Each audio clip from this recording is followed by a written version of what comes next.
Bowler's coming at it. Bowler over on the far side. Bowler just in front. Rockin' Horse is in for the fight. Bowler and Rockin' Horse, they hit it. Bowler.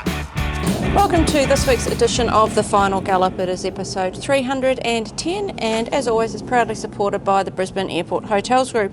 A special episode this week. We'll not only preview our runners for Eagle Farm on Saturday, but we're going to look back at the Group 1 win for Antino. Congratulations, Tony. What a win by Antino in the Toorak Handicap at Caulfield, giving a ride for the ages from Blake Shin. Yeah, good morning Claire and everybody else. It was terrific. He was great. Antino, Blake's ride's been well documented, spoke about. It was very brave of him to try that, and I'm really glad he did because the horse has that ability to sustain such a long run, and it was good to see it on show on a big occasion like a Group 1. So, you know, it's a real target race in his preparation, the Toorak. We felt everything had gone really well going into it, and I was really happy with where I drew. I must admit, as the day was unfolding, I wasn't happy with just the way how hard it was. It was nothing wrong with Caulfield track. I'll get that in the open. There's nothing wrong with the Caulfield track, but when it gets to a good 3, like it can do, like tracks all can, it can make it hard if horses in the front half get an easier time of it and you're in the back half. That's just natural. That's the same at Doomben, same with many of the tracks we race on. And I was really hoping he'd step well and be midfield, but he often doesn't. But I was so glad with Blake that he made the decision to ask that effort of him, because I knew the horse would respond and give him the effort, and he did. So just super happy for the horse to finally win his Group 1, and he won't be the last one, I don't think, that's for sure. Well, he does become our 6th Group 1 winner for the stable, joining Temple of Boom, Spirit of Boom, who did win 2, Crone, Vega 1 and Jonker. Yeah, our 6th individual Group 1 winner, which is awesome. And, you know, he's felt like a Group 1 winner in the waiting for some time. He has. He left a bit of an empty feeling last season that I didn't win the Group 1 with him, because I really felt that he would, and I desperately would loved it to have been a Stradbroke Handicap. We almost won this race last year when he hit the front. And I knew in my heart that day that I was just a run short of him that year, but he was no run short Saturday. He was bang on and he got the job done. And what are your plans for Antino going forward? He's having a nice easy week. He was vaccinated for Hong Kong for the international meeting there, vaccinated Monday. He's having a nice recovery week. I think off that effort, a recovery is important for him, and he's having a nice week of recovery at Fulman Park. Back into Cranbourne next week. I'll have a look at him next week, and at this stage we'll head towards the Champions Mile, which is 4 weeks, and then what we do from then to 4 weeks to Hong Kong will all depend on how he runs and the data and everything we see with him over this next month. So, you know, we're very lucky to have the access to Kieran's team down there as far as stabling in Melbourne, and I think myself and Bailey, we can work out just exactly what we need to do and what not to do with him over the next period to have him spot on for Flemington, and that'll certainly take us a long way after how we're going to have him spot on for Hong Kong 4 weeks later. Okay. Now, whilst Antino did claim the headlines, we also had 2 other impressive city winners on Saturday in Castilian and Substantial. Yeah, they were terrific. Substantial was great, getting back to the big track. Really suits him. His record on the big tracks, Eagle Farm particularly, is very, very good. He was massively over the odds. And Castilian, I think it was my best bet of the day last week. I really liked him. I loved the run he was going to get. He was always just going to lob behind them, and it was just a matter of woman getting him through, and he took I think he bended the rail to get through on the inside. It's the plastic running rails now, not like the old aluminium running rails. It would have been a lot of trouble if he had one of them, but he bent that plastic rail up underneath, and he was a really, really easy watch. So well done to all connections involved on the weekend. Terrific day, and even power race saluted out at Warwick in the 2,000 metre race, so there was a bit going on. There was. Okay, now let's rip into the preview for our Saturday runners at Eagle Farm. The rail is in the 6 metre position. The track is currently a soft 5 with mostly fine days ahead. How do you expect the track to play?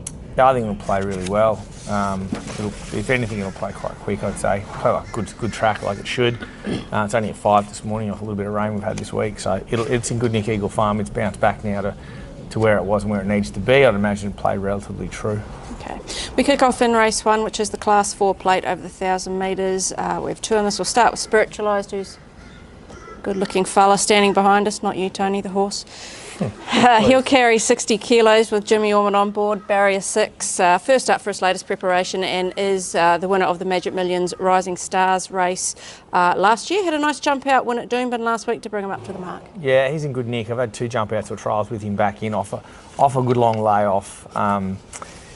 He's a work in progress. I think the run will bring him on. There's a lot of speed in this race, stacks, but he's drawn kind to I'd love to see him now. He's back, first run back as a gelding too. Yep. I'd love to see him just be able to park up behind a Hectic Speed and run well.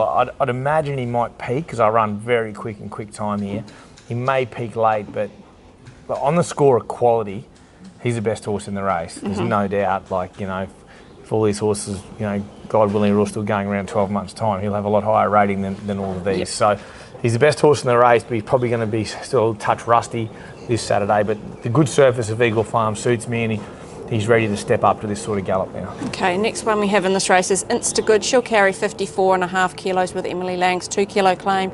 She's drawn barrier 12. Had a beautiful run in transit to win last start on Toowoomba Wheatwood Day over the 1,000 metres. Yeah, I need to think about her. I think between now and Saturday, her best runs are off low draws, wide draw at this grade. The thing in her favour is the massive amount of speed in this race. They'll go along really, really quickly. So the gate mightn't matter as much, but I need to think about her. I'd love her more off a low draw, but she's a lovely filly going through her grades. Okay. Spiritualised out of the two. Even though he's a touch soft, all the work we've had with him indicates he's quite fit. But I just wonder at full speed, is he quite ready yet? But he's the horse. Okay. Race 3 is the No Metro Wins Handicap over the 1,400 metres, another race that we have two in. We'll start with Damo Dayz. He'll carry 56 kilos with Angela Jones riding, barrier 22.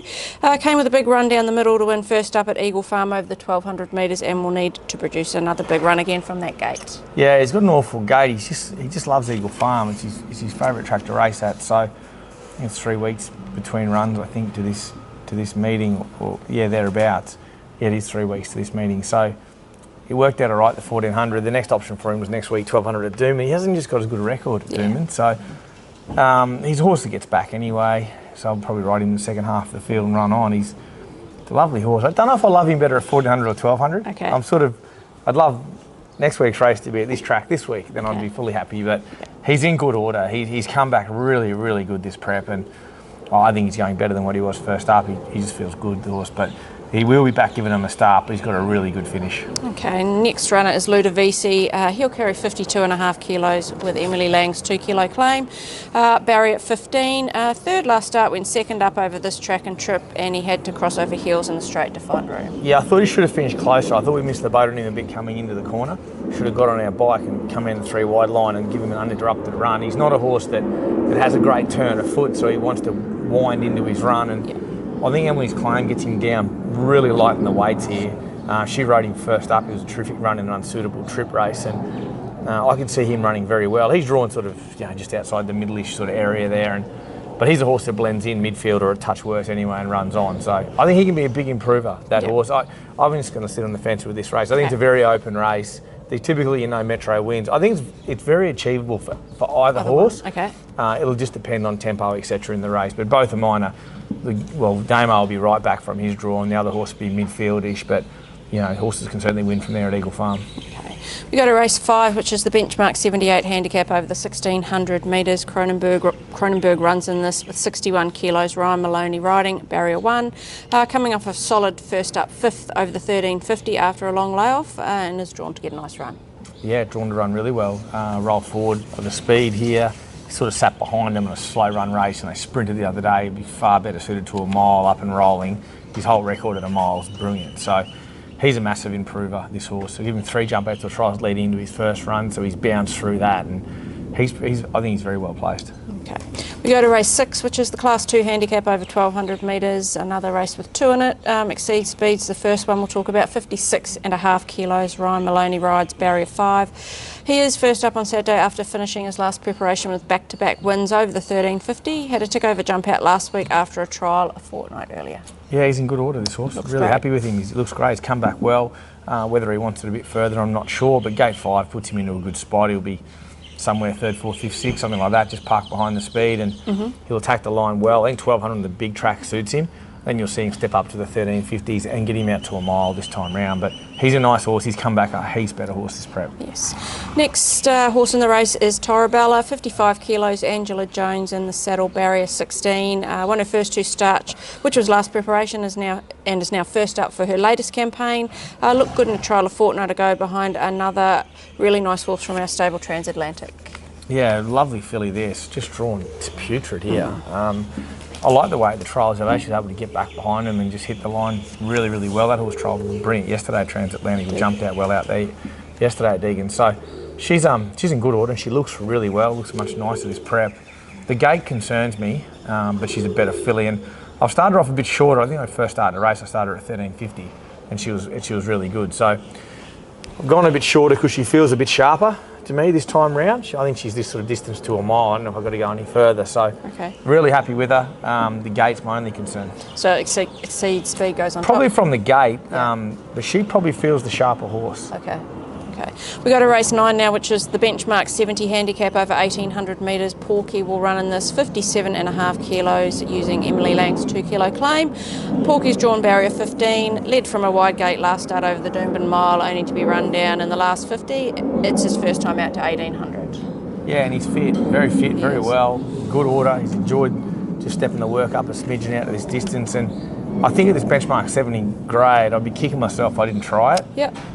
The gate doesn't worry me. He rolls forward. He's a rolling sort of horse. Tries to break him up a bit mid-race. So I'm really happy with the horse. I reckon he's going terrific, and he shows me no reason why he wouldn't run the trip. Okay. Race 10 is the benchmark 68 handicap over 1,400 metres. Dramatica is in this race. She'll be ridden by Jag Guthmann-Chester and will carry 59.5 kilos. Dramatica's drawn barrier 4. Just missed the bob last start on Toowoomba Wheatwood Day over the 1,300. She is 1 from 1 at this track and trip. Yeah, competitive race, but low draws suit her. Gets a lovely run. Jag's riding well. She lobs anywhere 3rd, 4th, 5th, 6th, depending on how quick they want to go in this race. But pretty even competitive race this. I think she gets a good run. She's really good track and distance. She was everywhere bar the winner at Toowoomba, and we just rolled back to the worst part of the track. We got going too early and rolled down late, and I think she's better for that run. So I think she'll run terrific. Okay. We are into the final furlong of this week's Final Gallop. Who do you think your best winning chances at Eagle Farm on Saturday? Yeah, good question. I think we got good chances without really wanting to label anything. I think Cronenberg, second up at the mile. I think he improves nicely. I thought he was okay through the line the other day. I think he may be the pick of them. Okay, your best each way chance? Tricky one. I think my best horse at the race is probably this bloke here, Spiritualised. He's a beauty. So I could easily have him, but we might wait for him to get a little bit of run under his belt. Yep. So Cronenberg's my best each way. I think Exceed Speed. He's just drawn to get that right run. I don't know what price he'll be. It's a touch shorter where he needs to be. But I think he's come back, I know he's come back a heaps better horse. So I think he's drawn just to get that perfect run behind them. Okay. Your best at the provincials, we've got Ipswich Friday, Gold Coast Saturday, Toowoomba Saturday night, and the Sunshine Coast Sunday. Yeah, we've got a lot of horses hooning about over the weekend, the provincials. I need to move a few of them to the city, I think. Yeah. But got a good team in. I'm just going to go my first provincial runner on Friday, Juliana. She's drawn wide, but she's just a really good filly. Okay. She's destined for Saturday racing. Okay, perfect. Your best track worker this week? Best track worker this week? Well, I love Freedom Rally's trial. It was a nice trial. On a really wet track with bar shoes on it at Warwick Farm. But my best track worker this week, I'll stick with here at Eagle Farm. We worked everything on the dirt here, and I thought Exceed Speed and those were really good. I thought he worked great. A few sharp 3-year-old maideners that are on the weekend worked nicely as well. We're not going to give all the names away here today on them, but there's quite a few nice sharp horses in this weekend around the traps. So they're probably my main sort of ones this weekend. Cronenberg, he's right up to the mark now, very fit, very healthy. Pretty good morning here it was for a morning on the dirt with our A-grass getting renoed. We're back on it next week. Okay, now I'm pretty sure I know the answer to this question. Who was your winner for the week? I was going to say Power Race because I'm at Warwick, but no, I won't. I'll say Antino. Yeah. Awfully proud of him. Proud of the whole team involved with him as well. So hats off to Bailey down there. He's doing a magnificent job, as do all the team we have here in Brisbane and Maddie in Sydney looking after Freedom as well. So, but Antino, he's my performance of the week. He'll be my performance of the year unless he can top that at Flemington or in Hong Kong. It was one hell of a win. It was by far ratings peak for the horse, and he's certainly the man at the moment. He is. Okay, now it is time for the other man, Cav, for Cav's Corner, which is supported by the Brisbane Airport Hotels Group. Again, just one leg winning in his 2-leg multi last week with Quaid saluting, but Give Giggles missing. Let's see what he's taken this week. Welcome to Cav's Corner for this week. We got one leg in last week. Old Toffee Apple again. This week we'll go to Ipswich Friday. We'll go Rebellious Spirit, a win. Then we'll venture to Eagle Farm on Saturday, and we'll wait till the lucky last. We'll go Dramatica, a win. Good punting, guys. So he's gone Rebellious Spirit, a win on Friday, into Dramatica, a win on Saturday. Yeah, well, he obviously likes the trip and track stat of Dramatica, and I thought her Toowoomba run indicated that she's very close to a win. I don't mind that. Rebellious Spirit, nice filly, drawn low. We've had 3 fillies in that 3-year-old race there, and it's an achievable race for sure. And she drew the lowest of them, and she's going good. She's a nice, sharp filly. Ange Jones on board, so I probably would have the Gilliana Rebellious Spirit double at Ipswich on Friday. So I don't give people multis much, but if I'm giving a multi, I'll go Gilliana Rebellious Spirit for my multi. Okay, well, good luck at Eagle Farm on what is the Spring Ladies Raceday on Saturday. It is Spring Ladies Raceday here on Saturday, but what is it more importantly? It's Everest Day. Oh, yes. It's the big one down there. What a race. I'm not sure about the barrier draw last night. That was something a bit funky and a bit out of the ordinary, but that's what Everest is about. Yeah, that's what Everest is about. It's about throwing something up different, and hats off to them for always trying to bring different ideas to the sport, and that's what Landis and his team is really good at doing. But all the Everest contenders wish you all the best of luck down there, particularly obviously here in our team who we stable with. But what a hell of a race. So you got an Everest tip? No, I haven't even really looked at the field, to be honest, just yet. Okay, well, I'll sit off the fence myself. Yeah. Oh, I won't. Actually, I'm going to tip 2 of the 3-year-olds. Okay. Traffic Warden, Growing Empire. Okay. Best of luck to everyone for the weekend.